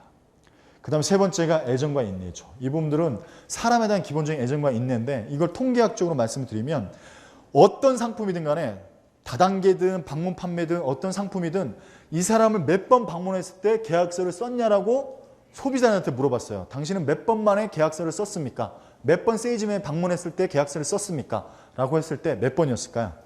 정확하게 평균적으로 4.2회였답니다. 4.2회 이상을 방문했을 때 계약서를 썼답니다. 근데 대부분의 세일즈맨들의 80% 이상은 몇 번 안에 방문을 중단할까요? 3번이랍니다. 3번 만에 방문을 중단합니다. 그냥 판단을 내려버리는데 이 사람 안 할 사람. 그러니까 여기서 파이널 스리피치 나온 거죠. 여기서 한 번에서 두 번에 더 방문한 사람이 계약될 확률이 높았다는 거죠. 그래서 끊임없이 애정과 인내. 실제로 여기서 더 중요한 말씀 드릴까요? 제가 소개를 받아서 만났습니다.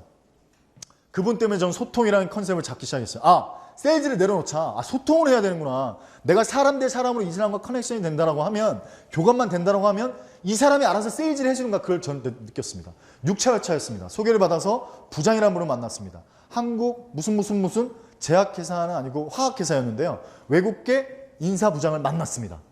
자, 만났는데 제가 10분 동안 탁 하고 나서 쫙 설명을 하려고 하니까, 잠깐만요, 정경호 씨. 내 정말 미안한데 내 친구가 ING 3명 있고 교보생명에 2명이나 있어서 보험은 별로 필요가 없어. 또 이 얘기를 하는 거예요. 그래서 제가 정말 얼마나 당황했겠습니까? 그렇죠? 그럼 날 왜 만난 거지? 이 생각이 들 거 아니에요. 그렇죠? 그런데 그분의 저를 만난 목적이 뭐였냐면, 자기가 사실 노무 담당 인사부장인데 노조가 너무 속을 세긴데, 그러니까 제가 전사에서 노조위원장으로서 파업을 매년 한 걸 알고 강성 노조를 어떻게 컨트롤해야 되는지 저를 만나고 싶었던 거예요. 자, 그때 제가 순간 판단을 내렸어야 되는데, 제가 그때 판단했던 건 뭐냐면, 그래, 이 사람 도와주자. 그래서 세이지를 내려놓고요, 소통을 잡았습니다. 뭐냐면, 그러십니까? 그러면 어떤 내용이 궁금하세요? 그리고 나서 제가 3시간을 노무 컨설팅을 해줬어요. 사실 노무 컨설팅이 별게 아니었고요. 저는 노사관계를 딱 한마디로 규정합니다. 노사관계는요, 인간관계입니다. 노사관계는요, 인간관계입니다. 존중받고 싶은 거예요. 인간적 존문도 있고요. 근데 왜 메슬로우가 이런 얘기 했잖아요. 인간의 5단계 욕구설. 첫 번째, 생리적 욕구, 안정 욕구, 애정 욕구, 자아 존중 욕구, 자아 실현 욕구. 자아 존중 욕구는 인간 최대치의 욕구 중에 하나입니다. 나는 존중받고 싶다라는 거죠. 노조원으로서 근로자로서 존중받고 싶다. 그 부분을 포커싱을 잡으십시오라고 노무 컨설팅 3시간 했거든요. 자, 세이지 결과는 나왔습니까? 안 나오죠. 왜? 주변의 지인분들이 다 세이지를 하시니까. 자, 그런데 저한테는 궁극적으로 어떻게 그분이 영향을 끼쳤을까요? 소개. 자기 직원을 5분을 소개시켜서 제가 가니까 사인을 준비하고 있어요. 저 어디다 사인하면 됩니까? 말씀 많이 들었어요. 막 이러면서 귀여운 척하고 막 직원애가 어떻게 컨설팅 해주셨어요? 막 이러면서 5명을 사인했습니다. 제가 상담을 몇 분이나 했을까요? 기껏해봐요. 제가 봤을 때 한 10분? 3분 내용만 얘기해주고 가요. 그분이 세일즈맨이 돼줬죠. 저는 그때 깨달았습니다. 나의 팬을 만들면 되는구나.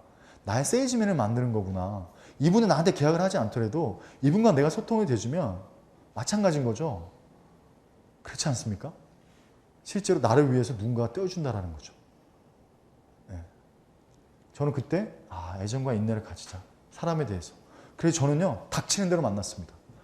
이 사람이 당뇨병 환자든 이 사람이 노숙자든 무조건 만났습니다. 만나서 제가 가진 확신과 소신을 일단 전하는 거예요. 그 다음에 공은 그 사람한테 던지는 거죠. 소개가 없어도 할 수 없는 거고. 그런데 실제로 더 좋은 결과들이 일어나더라는 거죠. 막 엄청나진 않다 하더라도. 전 소통 세이지의 스피치는 3S 법칙으로 따집니다. 이건 간단하게 말씀드릴게요.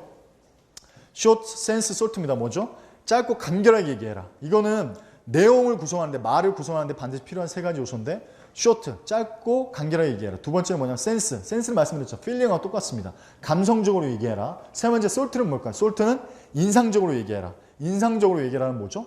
예를 들면 나를 표현할 때, 나훈아 씨가 얼마 전에 인터뷰, 그 어마어마한 사건 때문에 나와서 인터뷰를 할 때 자기 표현을 할 때 뭐라고 표현했냐면, 나는 노래하는 가수다, 이렇게 표현 안 합니다. 혹시 기억나시는지 모르겠지만 나훈아 씨가 자기를 소개할 때 어떻게 얘기하면 솔트. 이 표현을 어떻게 했냐면, 인상적인 표현을, 나는 대한민국 국민들에게 꿈을 파는 사람이다, 이렇게 표현합니다. 나는 대한민국 국민들에게 꿈을 파는 사람이다, 이렇게 표현합니다. 이게 사실 꿈, 가수, 대한민국 이런 용어들이 엄청나게 많은 감성을 자극한다는 거죠. 자, 그래서 사실 오늘은 세일즈맨들이 많이 안 계시기 때문에 저는 그래서 궁극적으로 스크립트로 들어가야 된다는 거죠. 뭐죠? 하나의 대본이 완성이 되어야 된다는 겁니다. 내가 사람을 처음 만났을 때 이분을 그냥 직접적으로 말씀드릴게요. 저는 세일즈 스크립트가 따로 있습니다. 릴렉스, 아이스 브레이킹을 어떻게 할 것이며, 자기소개 어떻게 할 것이며, 회사 소개 어떻게 할 것이며, 니즈 관계를 어떻게 할 것인가에 구체적인 대본이 있습니다. 역할극을 만드는 거죠. 롤플레이를 위해서 저의 스크립트가 따로 있습니다. 사장을 만났을 때, 일반 기혼자를 만났을 때, 미혼을 만났을 때 저의 하나의 대본인 거죠. 이 대본을 가지고 그때그때 맞춰서 맞춤형으로 제 스크립트를 꺼냅니다. 물론 대본이지만 제 감정을 실어서 저는 하나의 연극 배우가 되는 거죠. 그랬을 때 이 스크립트에 대한 부분이 소통 세이지 스피치를 위한 아주 중요한 궁극적인 결과물이 되는 거죠. 이 부분은 사실 제가 얘기하는 부분들은 아니고요. 메라비언이랑의 소통을 하려면 반드시 세 가지 필요한 요소가 있다고 했습니다. 필요한 세 가지 요소의 첫 번째가 뭐냐면 반드시 내용이 필요하겠죠. 두 번째 목소리가 필요합니다. 세 번째 바디랭귀지가 필요합니다. 자, 여기서 질문 들어갑니다. 내용과 목소리 바디랭귀지가 필요한데 제일 중요한 영향력이 가장 높았던 게 뭘까요? 자, 내용인 분도 계시고 목소리인 분도 계시고 바디랭귀지가 55%였습니다. 자, 바디랭귀지가 뭐죠? 복장, 외모, 시선, 표정, 제스처, 자세라는 거죠. 자, 다시 한번 말씀해 볼까요? 복장, 표정, 외모, 시선, 제스처. 그런데 이게 55% 이상이랍니다. 자, 그러면 실제 여러분들은 손을 얼마만큼 소통의 도구로 쓰고 있냐라는 거죠. 그랬을 때 사실은 거의 안 쓰고 있는 게 내용에 집중하고 있다는 겁니다. 말 내용.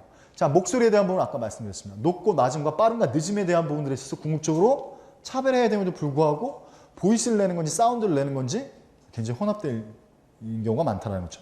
자, 이 부분은 시간 관계상 간단하게 제가 언급하고 지나가겠습니다. 자, 내용 구성은 3S 뭐죠? Short, Sense, Salt입니다. 짧고 간결하게 작성을 해라. 그리고 감성적으로 작성해라. 그리고 인상적인 언어와 용어. 그래서 제 책을 읽어보면 3S 법칙을 통한 세이지 화법 10개명이 나와 있습니다.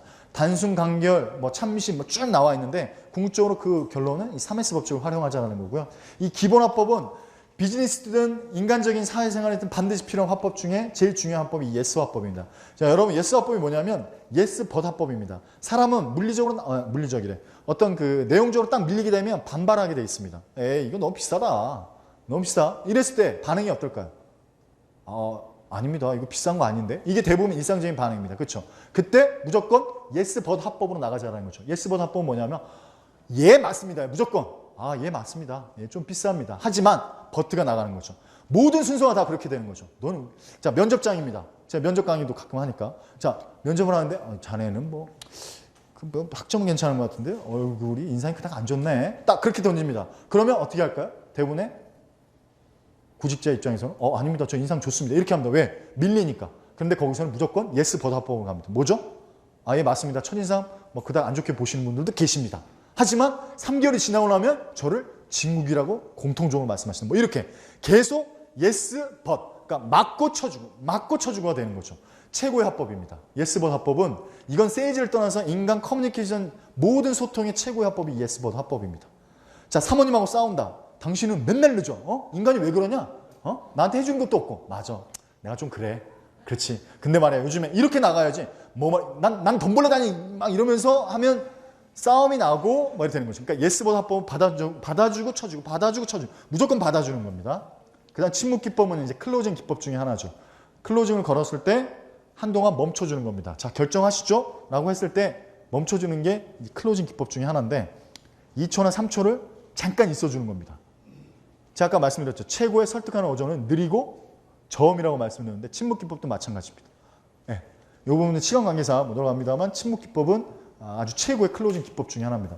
칭찬 화법은 구체적으로 신체적으로 이후의 행위와 과정을 칭찬해 주시는 거고 스토리 화법은 예화를 들어주는 거죠. 죄송합니다. 그냥 종교적인 부분이긴 한데 여러분 성경을 보신 분들 계시고 최고의 베스트셀러니까요. 거기에 예수라는 분이 성경에서 많은 분들에게 설명하지 않았습니다. 복음이라는 걸 말씀하실 때 전혀 설명하지 않았습니다. 어떻게 하죠? 예시와 비유만 들었습니다. 혹은 역설만 들었죠. 예시와 비유. 위대한 대가들은, 위대한 스피커들은 예시와 비유를 들어줍니다. 설명이 없다는 거예요. 그게 이제 스토리 화법입니다. 발음에 대한 부분들 시간 이상 좀 넘어가고요. 복장, 외모, 시선, 표정, 제스처장에서 다 제스처만 한 가지만 언급하고 넘어가겠습니다. 여러분 하이틀러가 어떻게 했죠? 하이틀러 했죠. 만약에 이거 하이틀러 했다. 어떻게 됐을까요? 자, 다시 한번 여쭐게요. 하이틀러를 하이틀러 했다. 역사가 어떻게 됐을까요? 뒤집어졌을 수도 있다고 생각합니다. 뭐죠? 이거는 억압과 제압의 자세고요. 이거는 헌신과 존중의 자세라는 거죠. 자, 여러분들 손가락으로 죄송하지만 한 분한테만 좀 해보도록 하겠습니다. 자, 옆에 분 인상이 좀 어떠세요? 자, 제가 똑같이 할게요. 자, 옆에 분 인상이 어떠세요? 자, 이거라. 저 죄송하지만 옆에 분 인상이 어떠세요? 이 느낌하고. 자, 이 손가락 받으신 분의 느낌은 어떠세요? 손가락 확 잘라버리고 싶죠? 저는 시베리아 가죠, 이씨만 이런 느낌이신 것 같은데 손가락 잘라버리고 싶습니다. 뭐죠? 정말 존중과 헌신을 하신다 느낌이면 후배든 선배든 내 부하든 내 상사든 손가락을 다 펴서 손바닥으로 지칭을 해주시고 모든 부분을 손바닥으로 했을 때 최고의 진정성을 느낀다고 합니다. 지칭을 해주실 때도 이렇게. 예. 물론 이제 저도 이제 강의를 하는 중간에 이제 좀 업이 되면 이제 손가락 이거 많이 하는데 그분 이제 제가 하나 이제 뭐 가끔 하는 제스처이긴 한데 그만큼 중요하다는 거죠. 자, 실행 과정을 말씀드리면 저는 이렇게 정리했었습니다. 스크립트 대본을 작성하고 이 부분 힘을 내서 롤플레이를 합니다. 그리고 공연하기는 하는 건 계획과 실행에 들어간다라는 거죠. 뭐 뒷부분에도 말씀 나오지만 김수환 추기경님 이런 말씀하셨잖아요. 세상에서 가장 멀리 있는 두 곳이 있다. 세상에서 가장 먼 곳은 미국에서 한국, 미국에서 유럽이 아니라 머리에서 가슴이다라는 거죠. 제가 오늘 말씀드렸던 내용 하나하나에 대한 부분에서 다 기억하실 수 없습니다. 이거 적는다 하시더라도 집에 돌아가시면 죄송한 얘기지만 아마 수일 내가 아니고 수분 내에 아마 까먹으실 겁니다. 중요한 건 뭐냐면 한두 가지라도 내 심장 속에 내 가슴 속에 제대로 꽂고 가셔가지고 오늘 이 순간 이후부터 집에 돌아가셔가지고 야, 미소와 칭찬으로 내가 내 와이프 그러면 좀 오해받을 수도 있겠구나. 바로 하시면 좀 오해받을 수 있으니까 조금씩 이렇게 하시면 좋을 것 같고요. 그래서 이건 중요한 건 공연하기입니다. 공연을 하셔야 된다는 거죠. 실제 옮기셔야 된다는 거죠. 중요한 건 실행에 옮기지 않으면 아무런 의미가 없다는 거죠. 지식 아무리 필요 없다는 거죠. 실행에 옮기지 않으면 내 심장은 내 가슴을 울리지 않고 그분들에 대해서 내 발걸음이 움직이지 않으면 아무 쓰레기라는 거죠. 지식 쓰레기라는 거죠.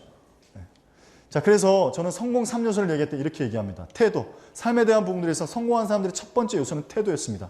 최고의 부자, 최고의 앞서간 사람들은 스펀지처럼 빨아들이는 적극적이고 아주 수용적인 태도로 갖췄다는 거죠. 그래, 너 떠들어라. 너는 그렇게 해라. 자, 제가 강의를 수십 군데, 수군데 다니다 보면 100%에서 20%는 반드시 팔짱 끼거나 삐딱하게 앉아 있습니다. 죄송한 얘기지만 그거는 구제불능입니다. 그건 어쩔 수 없습니다. 그런데 그냥 직접적으로 말씀드려요. 결국 인생은 선택이라는 거죠. 그건 어쩔 수가 없습니다. 근데 그 태도를 바꾸는 순간 나의 인생에 있어서 좀 달라진다는 거죠. 두 번째 벤치마킹입니다. 자존심 내려놓다는 거죠. 자존심 내려놔야 됩니다. 내가 진심으로 비즈니스에서 나 배워야 될 사람이 있다고 하면 내가 10살이 어리든 20살이 어리든 직접 앞에 가서 나를 좀 가르쳐달라고 외치셔야 된다는 거죠. 저는 그게 기본적으로 성공하는 사람들의 기본 덕목이라고 생각합니다. 제가 초기 6개월 동안 좀 버벅거리고 있을 때 저희 탑 세일즈맨한테 전화했습니다. 프로젠셜 최고 탑한테 전화를 했습니다. 당신이 어떻게 이렇게 잘하십니까? 저도 비법 좀 알려주세요. 그 친구가 답을 어떻게 했는지 아십니까? 저보다 한 살이 어렸습니다. 그 친구가 답을 뭐라고 했는지 아십니까? 죄송한데요. 뭐 이것도 안 해요. 저가 참 죽습니다. 그래요. 자, 여러분 전화를 했어요. 이런 시베리아가 생각하면 혈압 아직도 올라요. 이런 개나리가가 보세요. 저 안녕하세요. 저 정경호라고 하는데 좀 어떻게 그렇게 잘하세요? 이렇게 전화를 했습니다. 그랬더니 저가 참 죽습니다. 이래요. 자, 여러분들 같은 거 바로 시베리아 나가죠? 아마 그러실 겁니다. 근데 제가 5초간 입을 잠깐 다듬었어요. 그러니까 약간 분노가 천출이 되다가 5초가 지나니까 전율이 느껴지더라고요. 저는 5초가 지나니까 전율이 느껴지더라고요. 야, 얘는 진짜 목숨 걸고 하는구나. 얘는 진짜 목숨 걸고 하는구나. 그래서 제가 일본 미야자키의 컨벤션을 갔습니다. 이제 탑 세일즈맨들 이제 모아서 이제 행사를 해주거든요. 거기서 그 친구의 헤어스타일, 그 친구의 복장, 그리고 그 친구의 넥타이, 그 친구의 구두, 말하는 톤, 여기까지 다 벤치마킹 했습니다. 그때부터 저는 헤어스타일이 완전 바뀌었어요. 다시 한번 말씀드리지만 그건 자존심이 아니죠. 진짜 자존심은 뭘까요? 집 밖을 나갔을 때 아빠로서의 자존심을 지키는 건 뭐냐면 내가 부여된 잡에 대한 부분에서 헌신과 소신을 다하는 게 그게 자존심 아닌가요? 전 그렇게 생각합니다. 아니면 많은 거니까. 세 번째는 머리에서 가슴으로. 이건 실행입니다. 결국엔 내 발자국 움직이지 않으면. 제가 세일즈 강의 정말 많이 다니거든요. 세일즈 강의 엄청나게 많이 받아요. 돈도 많이 받습니다. 세일즈 강의 되면. 그러면 죄송한 얘기지만 맨 마지막에 이 얘기합니다. 오늘 제가 100가지 얘기했으면 99가지는 아마 까먹었을 겁니다. 한두 가지 정도 기억할까? 근데 세일즈 스킬 중요하지 않습니다. 그보다 더 중요한 건 뭐냐면 내 마인드.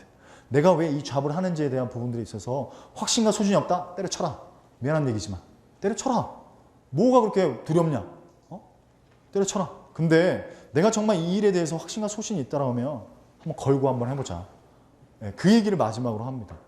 그랬을 때 저는 어느새 우리가 요 부분이 다가 있다. 요 캐시는 시간과 계산은 좀 나중에 말씀드리는데 캐시는 다른 게 아니라 셀프 자가 진단입니다. 적으시면 좋을 것 같은데 K는 널리지, A는 애티튜드, S는 스킬, 그리고 H는 헤빗입니다. 뭐죠? 한글로 따지면 지식, 태도, 그리고 스킬, 그러니까 기술. 네 번째 습관입니다. 이 네 가지를 셀프 진단, 셀프 리더십의 가장 중요한 덕목, 측정 도구로 씁니다. 그래서 내가 지식적으로 함양이 되어 있는가. 두 번째, 내가 삶에 대한 태도는 어떻게 되어 있는가. 세 번째, 내가 스킬, 기술, 업무적인 기술을 명확하게 가지고 있는가. 네 번째, 헤빗, 내가 성과 관리, 시간 관리를 정확하게 하고 있는가. 아침 8시에 아침 8시부터 뭘 하기로 했으면 반드시 하는 거죠. 하루에 내가 3단어를 외우기로 했으면 해골이 2쪽 나도 외운다라는 그런 명확한 습관.